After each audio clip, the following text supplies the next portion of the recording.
Hi everybody, this is Mrs. Langham. Long time no see. I'm sorry that I haven't posted in a while. All right, we're in my favorite book, Esperanza Rising. We're actually going to be in chapter 12, which begins on page 199, and it's titled Los Esparragos, which means asparagus. All right, here we go. Marta was right. The strikers were more organized than ever. They handed out flyers in front of every store. They painted the sides of old barns with their slogans and held big meetings at the farm. For those who continued to work, there were still jobs, but Esperanza could hear the tightness and worry in her neighbors' voices. She worried, too, about what would happen if she didn't have a job. Asparagus would be a long season, sometimes up to 10 weeks, but it had to be picked before the high temperatures touched the valley in June. The strikers knew that if they could slow down the workers, it would affect the growers, so when the tender stalks were ready, the strikers were ready too. Esperanza got on the flatbed truck with Hortensia and Josefina for the first day of packing. The company had sent a man with a gun to ride on the truck with them, for protection, they said, but the gun frightened Esperanza. When they arrived at the sheds, a crowd of women erupted into shouting and booing. They carried signs that said, "Strike!" Among them were Marta and her friends, and they were yelling, "Help us feed the children! We must all join together if we are all to eat. Save your countrymen from starving!" When Esperanza saw their menacing faces, she wanted to run back to the safety of the camp, to do laundry, clean diapers, anything but this.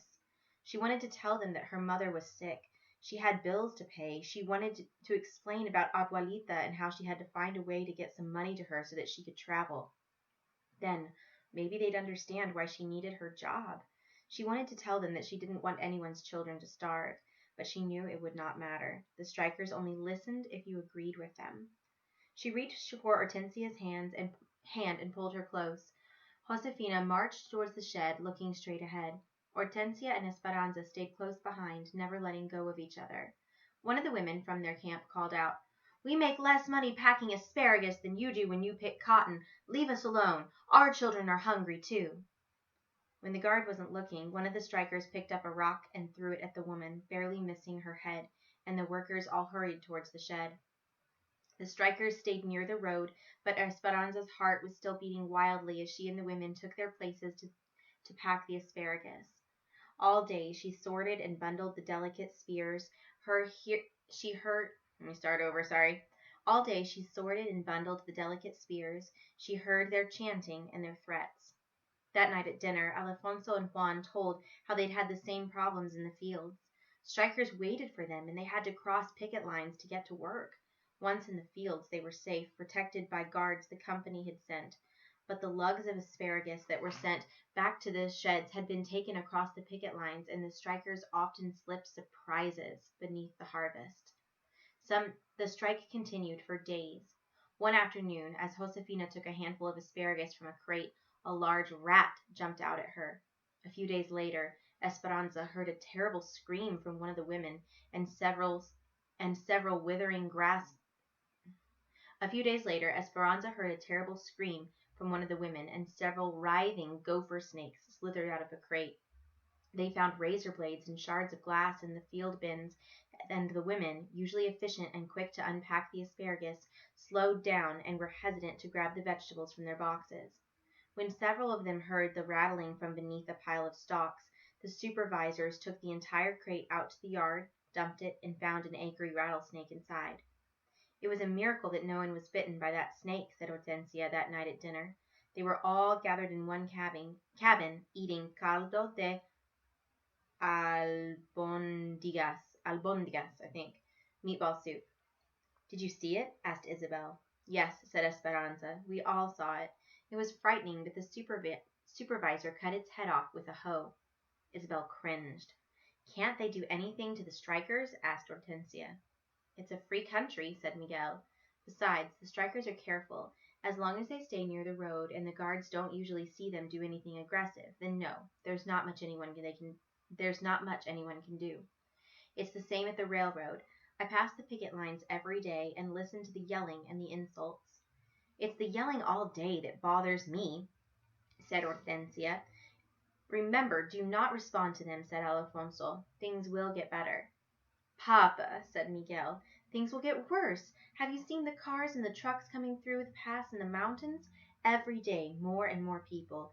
Some of them say they will pick cotton for 5 and 6 cents a pound and will pick produce for less. People cannot survive on such low wages. Where will it end? Asked Josefina. Everyone will starve if people work for less and less money. That's the strikers' point, said Esperanza. No one said anything. Forks clanged on the plates. Pepe, who was sitting in Esperanza's lap, dropped a meatball on the floor. Are we going to starve? Asked Isabel. No, mija, said Josefina. How could anyone starve here with so much food around us? Esperanza had grown so accustomed to the strikers' chanting that when she packed asparagus that moment it stopped. She looked up from her work as if something was wrong. Hortensia, do you hear that? What? The silence. There's no yelling. The other women in the line looked at each other. They couldn't see the street from where they stood, so they moved to the other end of the shed, cautiously looking out to where the strikers usually stood. In the distance, a caravan of gray buses and police cars headed fast towards the shed, dust flying in their wakes. Immigration, said Josefina. It's a sweep. The picket signs lay on the ground, discarded, like a mass of marbles that had already been hit. The strikers scattered into the fields, and they... Let me start that over, sorry. The picket signs lay on the ground, discarded, and like a mass of marbles that had already been hit, the strikers scattered into the fields and towards the boxcars on the tracks, anywhere they could hide. The buses and cars screeched to a stop, and immigration officials and police carrying clubs jumped out and ran after them. The women in the packing shed huddled together, protected by the company's guard. What about us? Asked Esperanza, her eyes riveted on the guards who caught the strikers and shoved them back towards the buses. They would surely come into the shed next with so many Mexicans working there. Her fingers desperately clenched Hortensia's arm. I cannot leave Mama. Hortensia heard the panic in her voice. No, Esperanza, they are not here for us. The growers need the workers. That is why the company guards us. Several immigration officials, accompanied by police, began searching the platform, turning over boxes and dumping out field bins. Hortensia was right. They ignored the workers in their stained aprons, their hands still holding the green asparagus. Finding no strikers on the dock, they jumped back and hurried to where the crowd was. Let me start over. Sorry, I'm having so much trouble today. Finding no strikers on the dock, they jumped back down and hurried to where a crowd was beginning to load onto the buses. Americana! Americana! Yelled one woman as she began to unfold some papers. One of the officials took the papers from her hand and tore them to pieces. Get on the bus, he ordered. What will they do with them? Asked Esperanza. They will take them to Los Angeles and put them on a train to El Paso and then to Mexico. Just a second, let me close my door. They will take them on a train to El Paso and then to Mexico, said Josefina. But some of them are citizens, said Esperanza. It doesn't matter. They are causing problems for the government. They are talking about forming a farm workers' union, and the government and the growers don't like that. What about their families? How will they know? Word gets out. It's sad. They leave the buses packed at the station until late at night with those they captured on board. Families don't want to be separated from their loved ones and usually go with them. That's the idea. They call it voluntary deportation, but it's not much of a choice. Two immigration officials positioned themselves in front of the shed. The others left on the buses. Esperanza and the other women watched the despondent faces in the windows disappear. Slowly the women reassembled on the line and began to pack again. It had all only lasted a few minutes. What happens now? Asked Esperanza. La Migra will keep their eyes open for any strikers that might be back, said Josefina, nodding toward the two men stationed nearby. And we go back to work and feel thankful it is not us on that bus. Esperanza took a deep breath and went back to her spot. She was relieved, but still imagined the anguish of the strikers. Troubled thoughts stayed in her mind. Something seemed very wrong about sending people away from their own free country because they had spoken their minds.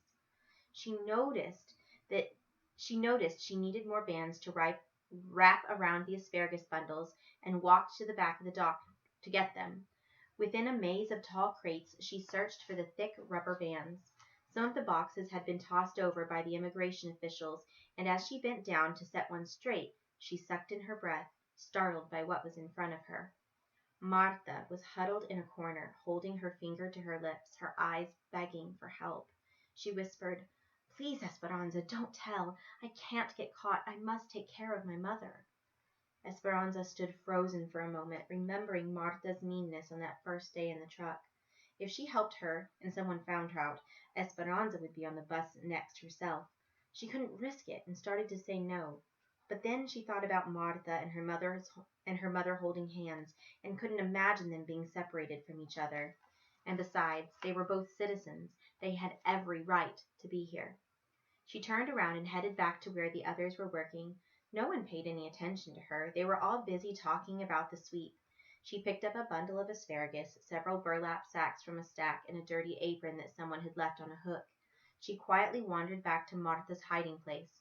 "La migra is still out front," she said in a hushed voice. "They will probably leave in an hour when the shed closes." She handed the apron and the asparagus to Marta. "When you leave, put on the apron and carry the asparagus so you look like a worker, just in case anyone stops you." "Gracias," whispered Marta. "I'm so sorry I misjudged you." "Shh," said Esperanza, repositioning the crates and draping the burlap sacks across their tops so Marta couldn't be seen. "Esperanza," called Josefina. "Where are you? We need the rubber bands." Esperanza stuck her head around the corner and saw Josefina with her hands on her hips waiting. "Coming," she called. She grabbed a bundle of bands and went back to work as if nothing had happened. Esperanza lay in bed that night and listened to the others in the front room talk about the sweeps and deportations. "They went to every major grower and put hundreds of strikers on the buses," said Juan. "Some say they did it to create more jobs for those coming from the east," said Josefina. "We are lucky that the company needs us right now. If they didn't, we could be next." "We've been loyal to the company and the company will be loyal to us," said Alfonso. "I'm just glad it's over," said Hortensia. "It's not over," said Miguel. "In time they will be back, especially if they have families here, and they will reorganize and they will be stronger. There will come a time when we will have to decide all over again whether to join them or not." Esperanza tried to go to sleep, but the day spun in her mind. She was glad that she had kept working and thankful that her camp had voted not to strike, but she knew that under different circumstances it could have been her on that bus. And then, what would Mama have done? Her thoughts jumped back and forth. Some of those people did not deserve their fate today. How was it that the United States could send people to Mexico who had never even lived there? She couldn't stop thinking about Marta. It didn't matter if Esperanza agreed with her cause or not. No one should have to be separated from her family. Had Marta made her way back to the strikers' farm without getting caught? Had she found her mother? For some reason, Esperanza had to know. The next morning she begged Miguel to drive by the farm. The field was still surrounded by a chain-link fence, but no one was protecting the entrance this time. All the evidence of the people she had seen before was there, but no one person was to be seen. Laundry waved on the clothesline. Plates with rice and beans sat on crates and swarmed with busy flies. Shoes were lined up in the front of the tents, as if waiting for someone to step into them. The breeze picked up a loose newspaper and floated them across the field. It was quiet and desolate, except for the goat still tied to a tree, bleeding for freedom. "Immigration has been here too," said Miguel. He got out of the truck, walked over to the tree, and untied the goat. Esperanza looked out over the field that used to be crawling with people who thought that they could change things, who were trying to get the attention of the growers and the government to make conditions better for themselves and for her too. More than anything, Esperanza hoped that Marta and her mother were together, but now there would be no way for her to find out. Maybe Marta's aunt would hear eventually. Something colorful caught her eye. Dangling from a little tree branch were the remnants of a little donkey piñata that she had given the children, its tissue streamers fluttering in the breeze. It had been beaten with a stick, its insides torn out. Okay, that is the end of the chapter. I really want you to think this chapter is kind of heavy because it talks about a lot of issues that are pretty controversial right now in our own time. So the idea of deportation, the idea of taking people who have never lived in another country and taking them back just because they entered illegally in the beginning, or taking family members and separating them. There's lots of different issues like that happening with our own immigration system right now. And so this is kind of an interesting take on it, a different perspective than some of the other ones that you might have heard before. It's just really interesting to look at all the different sides of a story and remember that every story has more than one side. And on a literary note of this story, I want you to think about how it ends with Esperanza seeing this beaten pinata with its insides torn out. Do you think that that pinata is symbolic in any way? Do you think that there's a possibility that that pinata might symbolize the way that Esperanza feels, or does it actually symbolize the way that Marta and the people there at that camp have been treated, kind of like animals? At the very beginning of the story, it said that they herded these people into cars like cattle, and I just think that's an interesting thing for us to look at. We have seen Esperanza really change throughout the course of this story. We've seen her from a very selfish, young, immature child to now this young adult who has compassion, who is willing to see her enemy and love her despite anything that might have happened. And that's a really interesting change that we see in Esperanza. She's really becoming a very well-rounded person. We can see that she's really growing up in a lot of ways and accepting a lot of responsibility. So I hope that you're enjoying this book. I am, and join me here in a little bit for the next chapter. All right, guys, thanks so much. Talk to you later. Bye.